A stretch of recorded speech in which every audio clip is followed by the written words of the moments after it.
जब हम हज के बारे में सोचते हैं तो अक्सर जहन में लाखों लोगों की भीड़ आती है, वो सफ़ेद कपड़े, कुछ रस्में। लेकिन आज हमारे पास जो स्रोत हैं वो कहते हैं कि ये सिर्फ इतना ही नहीं है, ये तो इंसानियत की सबसे पुरानी कहानी की जड़ों तक वापस जाने जैसा है। बिल्कुल। आज हमारी मेज पर कुछ लेख हैं जो कुरान के नजरिए से हज की आत्मा, उसके इतिहास और उसके गहरे प्रतीकों को खंगालते हैं। तो आज हम कुरान की नज़र से 3 चीज़ें समझने की कोशिश करेंगे। पहली, इंसानियत की मूल जीवन शैली या सुन्नत क्या थी। दूसरी, इब्राहिम ने उसे किस तरह से दोबारा बहाल किया। और सबसे अहम, हज की उन 3 अनिवार्य रस्मों के पीछे का राज क्या है, जो सिर्फ रस्में नहीं बल्कि इंसान को बदलने का एक पूरा फॉर्मूला है। जी, और यही नजरिया इसे दिलचस्प बनाता है। आज हम क्या करते हैं इससे ज्यादा क्यों करते हैं पर बात करेंगे। हम रस्मों की बाहरी शक्ल से ज्यादा उनकी रूह को पकड़ने की कोशिश करेंगे, जैसा कि इन स्रोतों में बताया गया है। तो यहीं से शुरू करते हैं। अक्सर जब हम सुन्नत शब्द सुनते हैं तो दिमाग में आता है कि क्या करना है, क्या नहीं करना है, एक नियमों की लंबी लिस्ट। बिल्कुल। लेकिन हमारे स्रोत कहते हैं कि कुरान में इसका मतलब कुछ और ही है। ये बहुत बड़ा फर्क है और इसे समझना जरूरी है। कुरान में सुन्नत का मतलब कोई लिखी हुई रिपोर्ट या नियमों की किताब नहीं है। इसका मतलब है एक जीवित पैटर्न या कह सकते हैं काम करने का तरीका। जैसे कुरान में एक जगह आता है सुन्नत अल्लाह, यानी अल्लाह का काम करने का तरीका। अच्छा, जो कभी नहीं बदलता। तो जैसे हम कहते हैं प्रकृति का तरीका, हाँ, वैसे ही अल्लाह का तरीका। तो फिर आदम की सुन्नत का मतलब आदम की कोई किताब नहीं बल्कि जीने का उनका कुदरती तरीका हुआ। बिल्कुल सही पकड़ा आपने। आदम का समर्पण या इस्लाम बहुत सीधा साधा था। उसके कोई जटिल नियम नहीं थे। मोटे तौर पे 3 बातें थी। पहला, तौहीद, यानी अल्लाह और इंसान के बीच सीधा कनेक्शन, कोई बिचौलिया नहीं। उस वक्त कोई मौलवी, कोई पुजारी, कोई पंडित जैसी कोई अवधारणा थी ही नहीं। जरा भी नहीं। दूसरा था फौरन तौबा। फौरन तौबा। हाँ, गलती हुई तो किसी और पर इल्जाम डालने के बजाय सीधे अल्लाह से माफी मांग ली। जैसे कुरान में आता भी है जब आदम और हवा कहते हैं, ए हमारे रब, हमने खुद पर जुल्म किया। अच्छा। और तीसरा, एक पवित्र केंद्र की तरफ झुकाव, एक ऐसा सेंटर पॉइंट जो जमीन को आसमान से जोड़ता है। बस इतना ही था। ये तो बहुत सीधा और साफ लगता है। तो फिर सवाल उठता है कि अगर शुरुआत इतनी सरल थी तो आज दुनिया भर के धर्मों में हमें इतनी जटिलता क्यों दिखती है? इतने पुजारी और मूर्तियां, ये बिगाड़ आया कहाँ से? वक्त के साथ जैसे जैसे पीढ़ियां गुजरती गईं, जो प्रतीक थे वो धीरे धीरे मूर्तियां बन गए, जो यादें थीं वो कहानियां बन गई, और जो रहनुमाई थी वो पुजारियों की एक प्रणाली में बदल गई। अच्छा। कुरान नूह की कौम का उदाहरण देता है। उन्होंने अपने कुछ नेक लोगों, वद्द, सुआ, यगूत की इज्जत में उनके प्रतीक बनाए, लेकिन बाद की पीढ़ियों ने उन्हीं प्रतीकों को पूजना शुरू कर दिया। और यहीं पर इब्राहिम की एंट्री होती है ना? बिल्कुल। स्रोत कहते हैं कि वो कोई नया धर्म नहीं लाए बल्कि एक तरह से सब कुछ फिर से शुरू करने आए थे। हाँ, फिर से शुरू करना ये बिल्कुल सही शब्द है।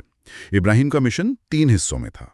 पहला, इस बिगड़े हुए सिस्टम को तोड़ना। उन्होंने मूर्तियों को तोड़ा, उस वक्त के राजा को चुनौती दी। सही है। दूसरा, आदम की उसी सीधी सादी सुन्नत को एक सार्वजनिक और संगठित शक्ल में फिर से बहाल करना।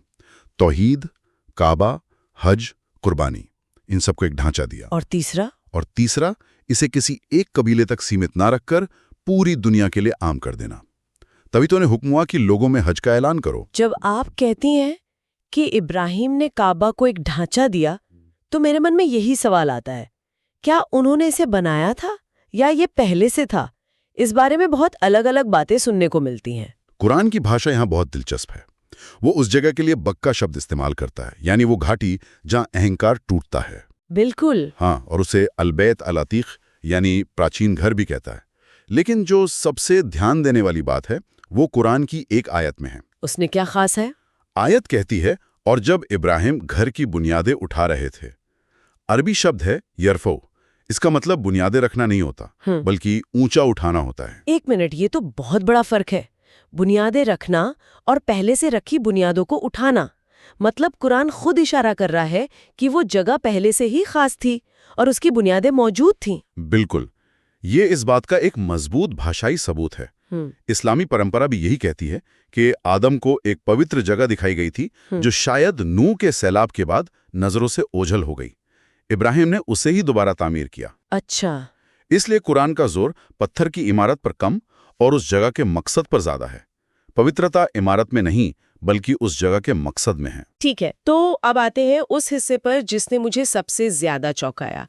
हज में इतनी सारी रस्में हैं, तवाफ, सई, कुर्बानी, पत्थर मारना, लेकिन स्रोत कहते हैं कि सिर्फ 3 ही अनिवार्य हैं, यानी फर्ज। ऐसा क्यों? बाकी सब क्या है फिर? इसका जवाब हज की पूरी रूह को खोलकर रख देता है। ऐसा इसलिए क्योंकि हज सिर्फ कुछ काम करने की लिस्ट नहीं है, ये 3 अवस्थाओं या स्टेट्स ऑफ बीइंग से गुजरने का नाम है। 3 अवस्थाएं? हाँ, ये 3 फर्ज इंसान की हकीकत से जुड़े 3 सवालों के जवाब हैं। अगर एक भी छूट गया तो हज का मकसद ही अधूरा रह जाता है। चलिए, तो पहले पर आते हैं एहराम। ज्यादातर लोगों के लिए इसका मतलब है 2 सफेद बिना सिले कपड़े। ये इतना जरूरी क्यों है कि इसके बिना हज ही नहीं होता? क्योंकि एहराम सिर्फ कपड़े बदलना नहीं है, ये अपनी पहचान बदलना है। जैसे ही कोई एहराम पहनता है, वो अपनी दुनियावी पहचान, अपना पद, अपनी दौलत, अपनी राष्ट्रीयता, यहाँ तक कि अपना लिंग सब पीछे छोड़ देता है। सब कुछ? हाँ, सब कुछ। वो सिर्फ एक बंदा बनकर अल्लाह के सामने हाजिर होता है। ये एक ऐसी मानसिक और रूहानी अवस्था है जिसके बिना आगे की कोई भी रस्म बेमानी है। अच्छा। बिना एहराम के काबा का चक्कर लगाना सिर्फ घूमना है और अरफात में रुकना एक पिकनिक। तो ये एक तरह का यूनिफॉर्म है जो सारी हैसियत मिटा देता है। राजा और फकीर एक बराबर। समझ गई। अब दूसरा फर्ज, अराफात के मैदान में रुकना। पैगंबर मोहम्मद ने यहाँ तक कहा कि हज ही अराफात है। एक मैदान में बस खड़े रहने में ऐसी क्या खास बात है? अरफात शब्द अरबी के मारिफा से निकला है, जिसका मतलब होता है पहचानना या जानना। जानना। जी, ये वो जगह और वो लम्हा है जहां इंसान दुनिया की हर चीज से कटकर खुद को पहचानता है, वो अपनी हकीकत का सामना करता है। अच्छा, तो ये खुद का सामना करने का दिन है, अपनी पूरी जिंदगी को अल्लाह के सामने रखकर ये पूछने का कि मैं क्या बन गया हूं। ये तो काफी गहरा है। यही इसकी रूह है। ये खुद से जवाबदेही का दिन है। इस आत्म पहचान के लम्हे के बिना हज की रूहानी यात्रा हो ही नहीं सकती। इसीलिए अगर कोई अराफात में नहीं रुकता तो उसका हज ही नहीं माना जाता। और तीसरा और आखिरी फर्ज है तवाफ अल इफादा। ये बाकी रस्मों जैसे कुर्बानी और बाल कटवाने के बाद होता है। इसका क्या मतलब है? इफादा का मतलब है उमड़कर लौटना। अराफात में खुद को पहचानने, अपनी कमियों को स्वीकार करने और कुर्बानी के जरिए अपने अहंकार को तोड़ने के बाद इंसान एक नए इरादे के साथ अल्लाह के घर की तरफ लौटता है। एक नए इरादे के साथ? जी, ये तवाफ एक नए वादे की तरह है। ये कहना है कि अब से मेरी जिंदगी का केंद्र सिर्फ आप होंगे। मेरा हर फैसला, मेरा हर काम अब इसी एक सेंटर के चारों ओर घूमेगा। वाह! तो ये 3 फर्ज असल में 3 सवाल हैं। एहराम पूछता है मैं कौन हूँ, अराफात पूछता है मैं अपनी जिंदगी में क्या बन गया हूँ, और तवाफ अल इफादा तय करता है अब से मेरा केंद्र कौन होगा। ये तो बिल्कुल साफ हो गया। और इसीलिए बाकी रस्में जैसे सफ़ा मरवा के बीच दौड़ना या शैतान को पत्थर मारना, वे जरूरी तो हैं लेकिन फर्ज नहीं है। अच्छा। वे कोशिश, संघर्ष और अनुशासन के प्रतीक हैं, लेकिन वे उस बुनियादी बदलाव को नहीं दिखाते जो इन 3 अवस्थाओं से आता है। ये समझ आने के बाद तो बाकी रस्मों को देखने का नजरिया ही बदल जाता है। जैसे कि शैतान को पत्थर मारना, ये हमेशा से मुझे थोड़ा अजीब लगता था। और इसे अक्सर गलत समझा जाता है। स्रोत साफ करते हैं कि ये किसी अदृश्य शैतान पे पत्थर फेंकने का खेल नहीं है। ये अपने अंदर और बाहर की हर शोषणकारी व्यवस्था, हर जालिम ताकत, अपने अहंकार और अन्याय के खिलाफ एक प्रतीकात्मक विद्रोह है। विद्रोह? हाँ, इब्राहिम ने भी तो उस वक्त की जालिम व्यवस्था के दबाव को ठुकराया था। तो ये पत्थर मारना दरअसल भ्रष्टाचार और जुल्म की प्रणाली को ना कहने का प्रतीक है। ये नजरिया तो बहुत गहरा है, पर क्या ये बात आम हाजी तक पहुंच पाती है, या ज्यादातर लोगों के लिए ये सिर्फ पत्थर फेंकने की रस्म बनकर रह जाती है? यही सबसे बड़ी चुनौती है। जब रस्म का मकसद भुला दिया जाता है तो वो सिर्फ एक खोखला ढांचा रह जाती है। यही बात कुर्बानी पर भी लागू होती है। हाँ, कुर्बानी, इसका क्या गहरा मतलब है? कुरान में बहुत साफ कहा गया है, अल्लाह तक ना उनका गोश्त पहुंचता है और ना उनका खून, बल्कि उस तक तुम्हारा तकवा पहुंचता है। तकवा यानी अल्लाह का डर और चेतना। जी, तो जानवर की कुर्बानी तो सिर्फ एक प्रतीक है। असली कुर्बानी तो हर उस चीज की है जो इंसान और अल्लाह के बीच में आती है। उसका माल, उसका पद, उसका घमंड, उसकी जिद। उसे कुर्बान करना ही असली कुर्बानी है। तो असल में हज का मकसद एक ऐसी रूहानी और समाजी चेतना पैदा करना है जो मक्का से घर लौटने के बाद भी जिंदा रहे।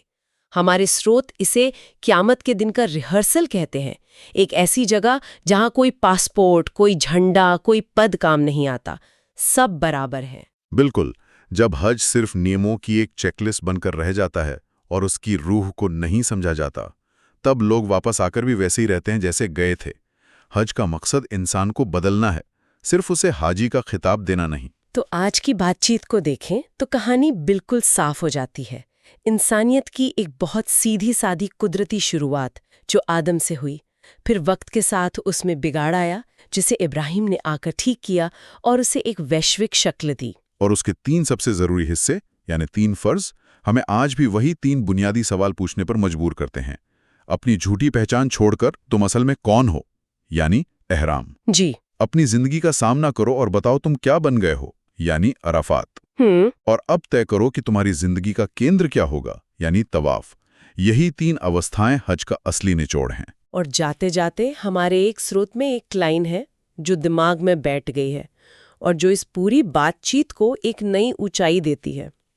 हज अल्लाह के घर की यात्रा नहीं है, हज तो अल्लाह को अपना घर यानी अपना दिल वापस लेने की इजाज़त देना है।